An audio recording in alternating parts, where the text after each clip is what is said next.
Perfect. How are you today? I'm doing awesome. And you? I'm doing good as well. I'm a little bit tired here and there. So what happened today is that they invited me to this soccer game, right? And it's been Uh-huh. almost like 3, 4 years that I haven't played anything. Like zero of that. So I was like, okay, let's go. So I was a little bit afraid because I was like, yeah, I think I'm not gonna be able to do it, but it turned out pretty well. I mean, of course that, I mean, my body feels tired, and I feel like a Right. little bit old, but I'm like, yeah, that's good. And then a friend of mine was like, dude, how you feeling? I'm like, I'm cool. I mean, I'm 29, but I feel like 20. We're good. We're good here. But anyway. Oh, I'm in the same spirit. I just did some Krav Maga earlier, so There you go. I'm pretty destroyed, but I'm pretending that I'm not. Yeah, me too. Me too. From the Yeah. inside, I'm crying, but it's fine. Right.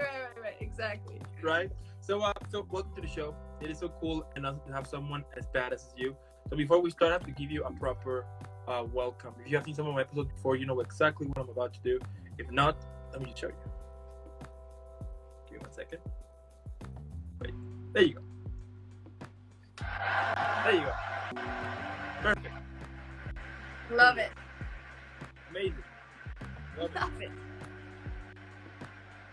Epic, I know. But anyway, so yeah, welcome here. So let's get started. So tell me, how your acting career started. So my acting career started with, I would say, with music, even though it has, nothing to do with acting. But I guess my artsy career started with music. Okay. So I grew up in France, and I played classical music in a music conservatory, and I was really, it was kind of like I was in a school where you had music the afternoon, school in the morning, so I was definitely training to be a professional piano player. And then I started being really into movies and watching so many of them and thinking, wow, I would love to do that. And I had no idea how. I didn't know really anybody doing this. And I also wasn't super happy living in France anymore. I mean, I don't know, I needed something new. I was 19, just so ready to do something else. And then I just signed up to be an au pair in the US. Oh. And that's how I ended up here.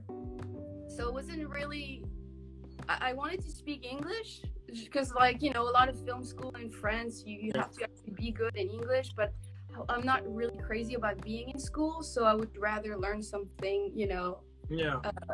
on the spot. I just never came back. So I just ended up in New Orleans. Just so happened, movies were pretty big here. It's a small market, but at the year I made it here was 2010. Movies were big. New Orleans was really becoming big with the tax credit and all that. So I started doing extra work is what I did. I think in 2012. Because I didn't know anyone doing this, and I wanted to see what a set looked like, if I would actually enjoy doing this, and then I don't know, so it was really very organic. I think I didn't have my green card yet, so a friend of a friend was like, hey, you want to just go on this production and learn a bunch of stuff, and just hang out until you get your green card? And I was like, yeah, sure. So I spent 3 weeks working on production, and I learned all kinds of stuff. The director in the end wanted me to audition for the part, which I didn't, mostly because of my ex-husband, but that's another story. Yeah, that's another story.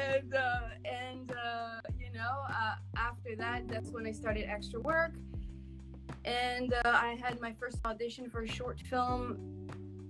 I don't know, like maybe a year after. The short ended up happening in my agency's building.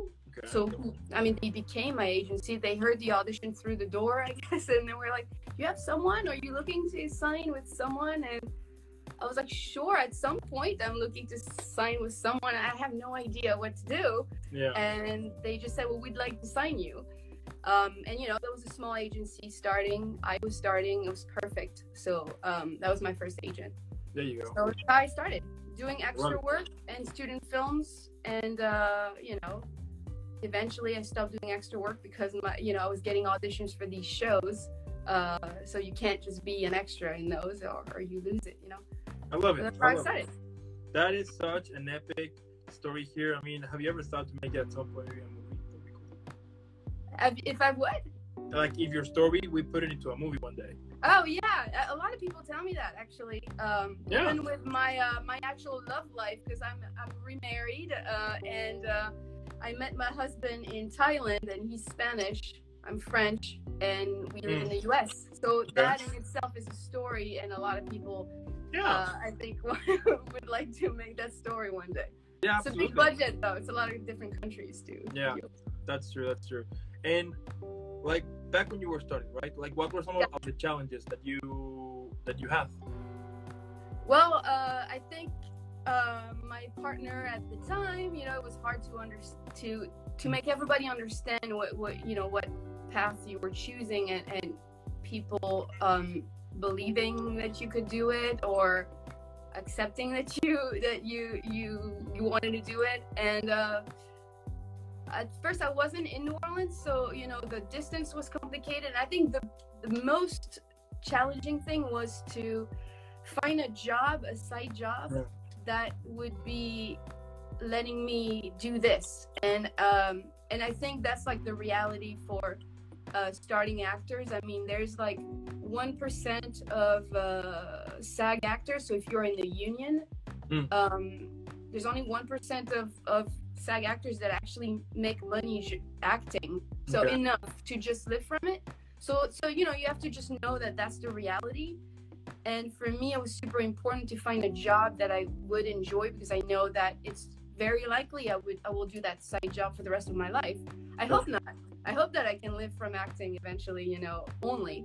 But that was I think the big challenge was that. So the years of doing extra work, doing student films, figuring out my life. I started a business, so I teach piano actually, because I had that as a background. So I give private lessons, and that allows me to do the acting that I want to do.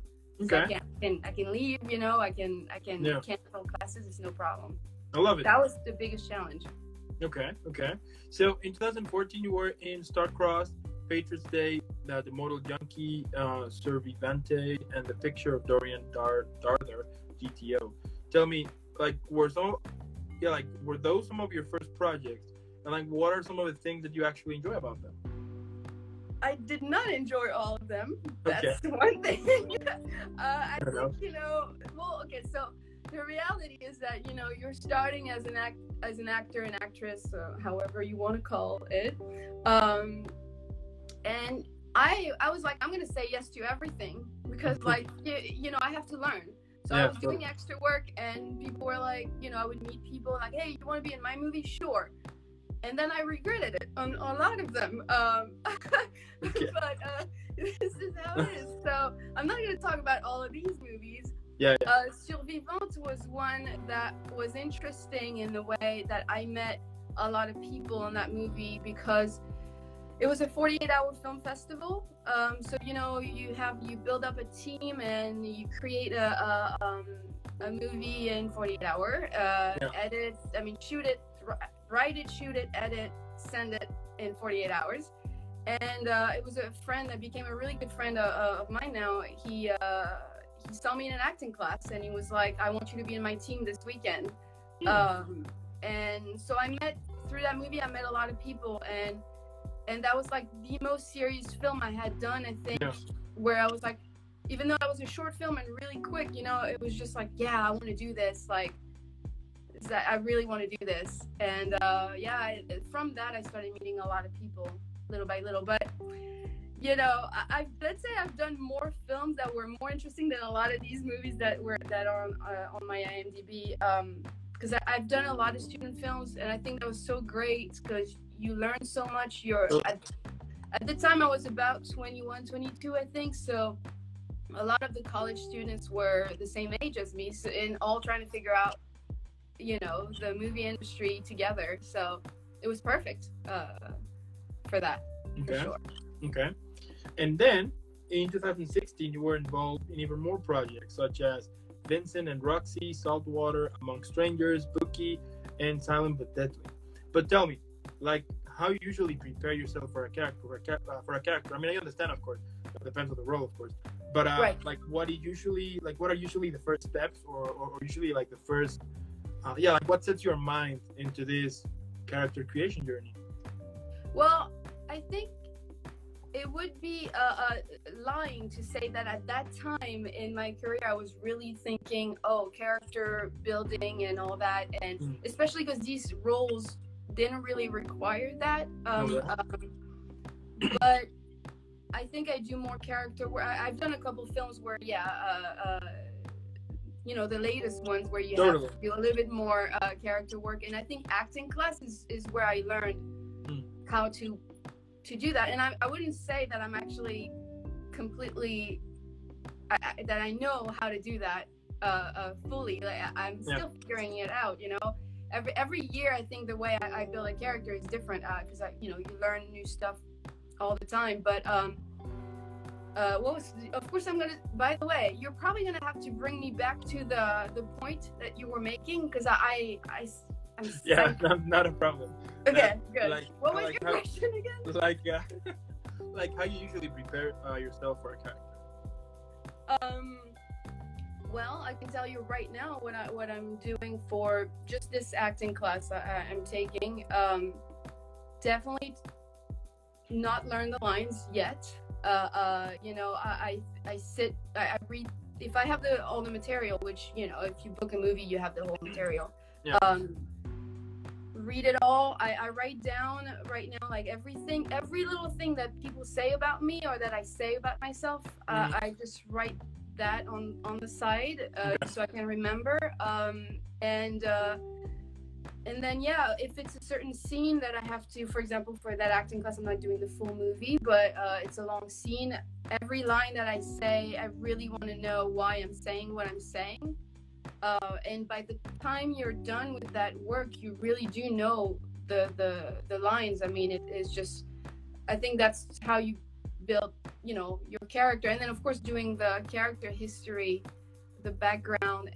But that is the part that I'm still really, I don't have it like down, it's like I get better at it every time. But right now my week is digging deep in that character. So yesterday I was doing, I went to my side job, my teaching job, and then on the way back it was nighttime. I put on a lot of music and I started talking to myself, like I'm talking to someone, telling them about my life story.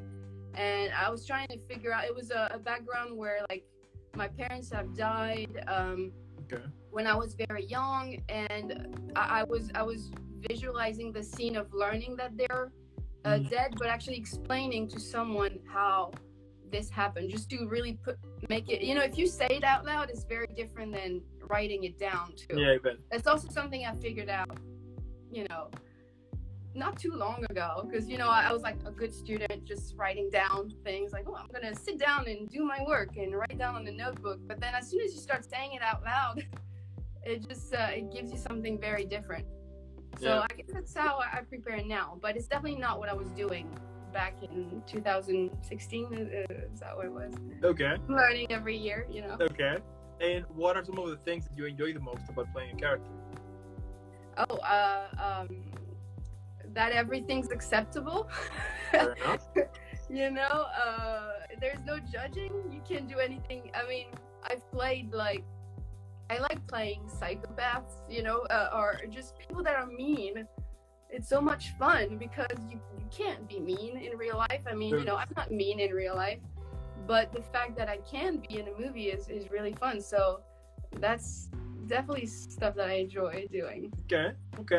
Fair enough. Yeah, it's true. I mean, when you play the villain, whatever you do or whatever whatever you do, it's fine because you're the villain. Everybody's expecting for you to do bad things. So it's like, okay, it's a villain, so that's fine. Right. The thing that I had done a movie called The Demonologist, where I played like this demon, and I just was, it was horrible. Like, I mean, I was horrible, and it was so much fun. Yeah, I love it. there you go.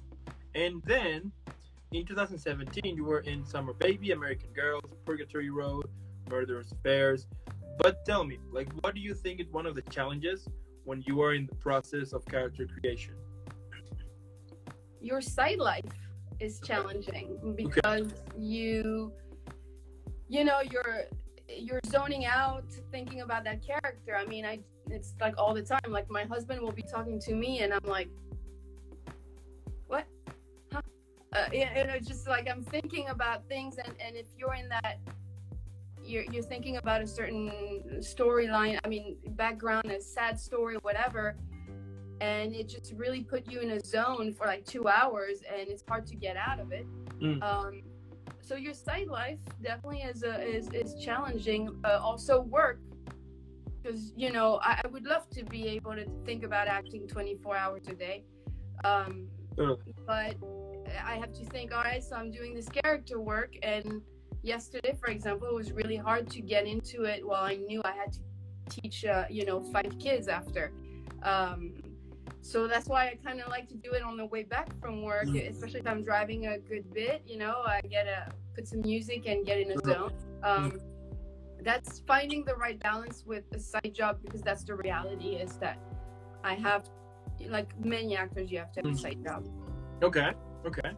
So then, I mean, you're killing it here, but in 2018 and 2019, you were in Foreclosure, Deed, Unintentional Community, Entry, the Demonologist, the one you were saying, Fast Food and Cigarettes, The Purge, R&J. I mean, the list goes on, but what would you say it's important for storytelling?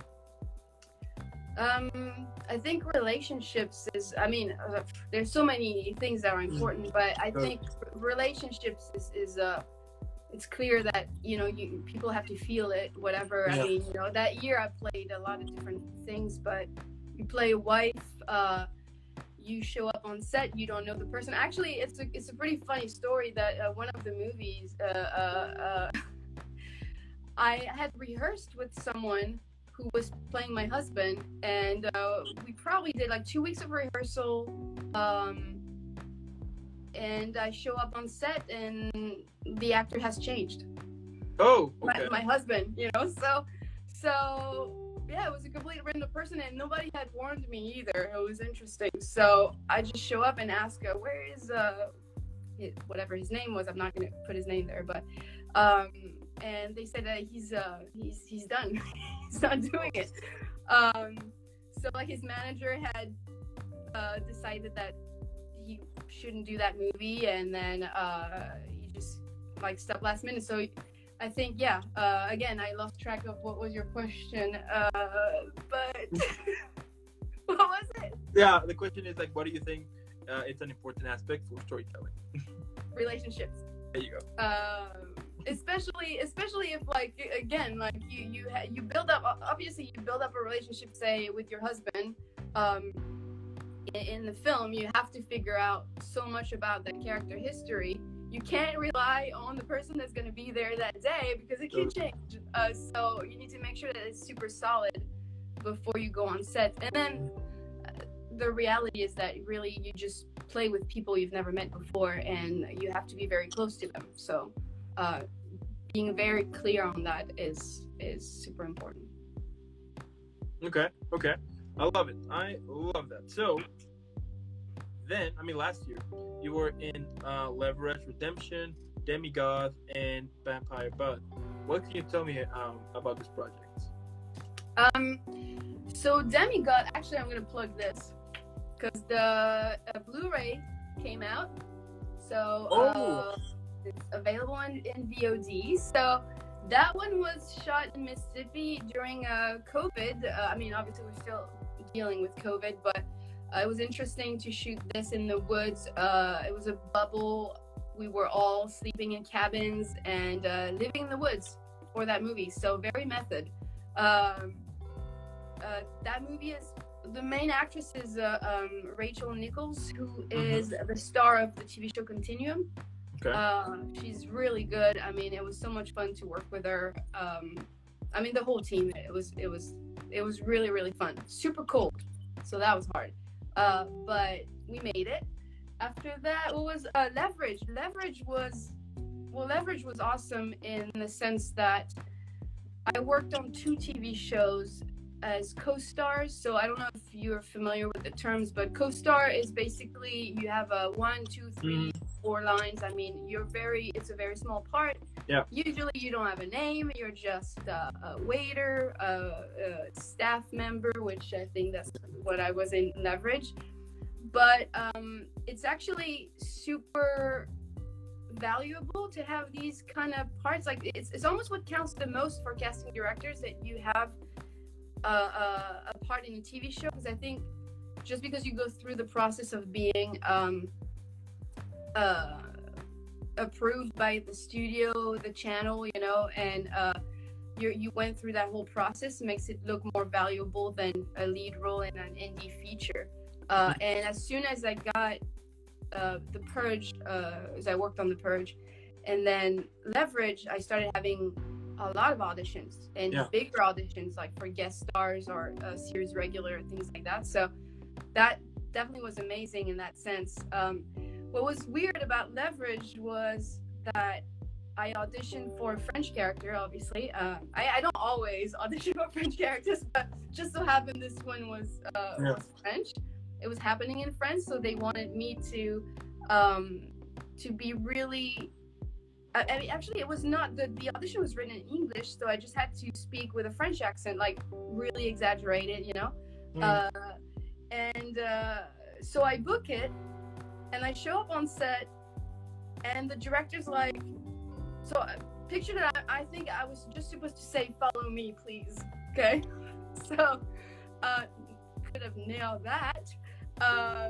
Did it in audition, and then the guy's like, so I want you to say the blah blah blah blah blah blah blah blah blah blah, like this whole sentence in French, like your please ladies and gentlemen, follow me to the whatever museum thing, blah blah blah blah blah, and it's super long, and he's like, rehearsal now, and I'm here like freaking out because it's my second TV show. It's, you know, it's a factory. I mean, like, you have to shoot fast. I definitely don't want to be a problem. I want to do my job and leave, and not slow down everybody. And then he's telling me this, and I'm like, and he's like, I'm like, in French, right? And he's like, yes, yeah, you speak French, right? Yeah. And I was just like, oh my God. Okay, so, because I speak French, but translating on the spot when out, I know what you mean. And you're trying to find the right grammar, and so I just like, I go in the hallway, and you know, I have like literally 20 seconds, and they're like, all right, rehearsal's up, and go for it. And I say whatever comes out of me, and then everybody's like, great, that was great, but like nobody speaks French, right? So, and I'm thinking, that wasn't great. But all right, so he's like, second rehearsal's up. All right, so I'm in the hallway like, all right, how can I put these words together to sound better? Because I'm like working in a museum, and it's kind of fancy, so I want to make sure I don't speak too casually. And so I go on to my second rehearsal, and I feel pretty good about what I put together. Okay. And then all of a sudden, the script supervisor, who happens to speak French, was like, much better that second time. You should do that. I was like, oh, okay, I have someone on my side here. All right, good. And then I realized that I did like 4 scenes, and it was all like that. So it was terrifying, because that was a TV show, and they were relying on me to say the things correctly, and it had to make sense with the story. And very interesting experience. I think that now, if I ever book another French character and it says the audition is French accent, I will not be completely at peace with myself, you know, thinking that this might happen again, which is okay, because in the end I got so many more lines in that show than I thought I was gonna have, you know. So that's good. And then Vampire Butt is just it was a favor to some people I know that they needed a voiceover for that show. I don't know if I'm going to be in the rest of it later, but that was just a quick little part. And I did shoot last year. Well, yeah, because we're in 2020. two. Yeah. Sorry, it took me a minute Yeah, here. I know. I know. I did shoot another movie called Mind Reader. I have a small part in that, and then a lead part in a movie called Sewer Gators, which is a ridiculous film, and I love it. It's a parody of Jaws, so it's ridiculous. It's actually the same director I've worked with on Fast Food and Cigarettes and Silent but Deadly, which, if you want to watch a ridiculous film, just make sure you have a drink or a few drinks before you watch it. It is not, I know the name is ridiculous, but it's really about a killer mime. That's why Silent but Deadly. Yeah. No. And actually it's coming out on DVD right now too. And I have an interview in there, so it's like not serious at all. I'll watch it. Yeah, just have a few drinks before. I'm already. And then just remember that was also at the beginning of I know I'm still at the beginning of my career technically, but that was like the beginning. That's even better. You know, that is one of the things that I do love the most. That whenever I will have I will have an interview here. Sometimes, most of the time, I will watch either full movies. You know, like some of the first projects they got. Some of them are hilarious. I'm not gonna lie. Some of them are really good actually. And some of them at some point I'm like, what the hell am I watching? You know? Yeah, the thing that's unfair about this is like, okay, so I started my career in a time where everything's available online. Yeah. Like my acting coach, so not the one I have right now, but my first one who's taught me everything that I know right now. He started when everything was on VHS. That's so unfair because he gets to actually not show that to people. Like you can find anything that I've done, and it's terrifying. But you know what? I tell myself that one day, if I end up on a big show and they just pull up some like old footage of myself, it will be horrible. But then I would have made it, So yeah, exactly. We all have to start somewhere, We all have to start somehow. So that's good. Right. Yeah. Whenever that day happens, and I'm super sure that it's gonna happen soon, I'm gonna make sure that everybody knows about all of your work here. Well, no. Awesome. Now, from all of the different characters you have done so far, tell me, like, how you usually break character to just return to be you. I think on a set, I think it's easier because if you're still on I remember doing this really tough scene in The Demonologist actually, where I was like surrounded by a bunch of guys in masks, and basically I was getting possessed by this demon, and they were strangling me, and it was just pretty intense. Actually, I remember one of the extra was like, I can't do this. I can't, like, I think either they were strangling me or holding a knife. I don't remember, but one of the guy was like, I'm so uncomfortable. I feel like I'm hurting her. So that scene was really hard, for example. But the fact that you're on set with so many people after, I think you just start talking. That's how I guess I would break character. But it's harder, I think, if you're doing an audition and you're alone in front of your camera, and nowadays you don't even have a friend in the room with you. You just call somebody and do it online. But in that case, I just meditate or I watch movies, other movies, and yeah, it's fine. Or I have to go to work, and if I have to go to work, then I don't have a choice. Because I teach 5-year-olds, and I can't just be thinking about murder. That's for sure. Yeah. That fixes it usually. Okay. And at the moment, what are some of the highlight moments of your career? Well, the TV shows, even though they are the smallest parts I've done, I think it was like, I remember when I booked The Purge. I know that it sounds silly because it's just, one long line or whatever. But when my agents called me and were like, you did it, like you got your first co-star on TV. I just I'm just like, I can feel it still. Like I remember I was at Whole Foods and I was like, oh my God, what? Like, what? Like, are you sure? Are you sure? And because I know that's a big step that you need to take to start being on TV. And I know that once you have that, it's more valuable to everybody that auditions you. And so the Purge and Leverage were definitely the things that made a big difference, and it's starting to make a big difference. Yeah, right now. That's amazing. I love that. That's really cool. And if you could describe your career at the moment on a movie, TV show, book, a play, yeah, even a play, why not?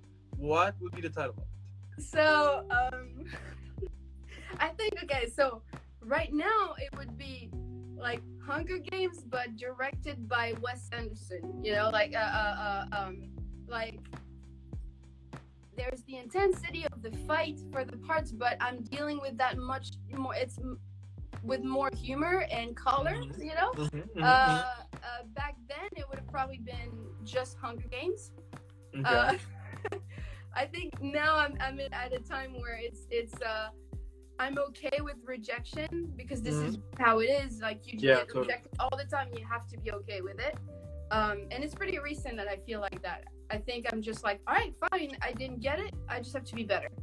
End of the story. And I'm constantly learning, and I think, yeah, Hunger Games, but more, unicorns and all that. Okay, I like it. Fair enough. And if you could describe your career again, but now on a drink, which one would you choose?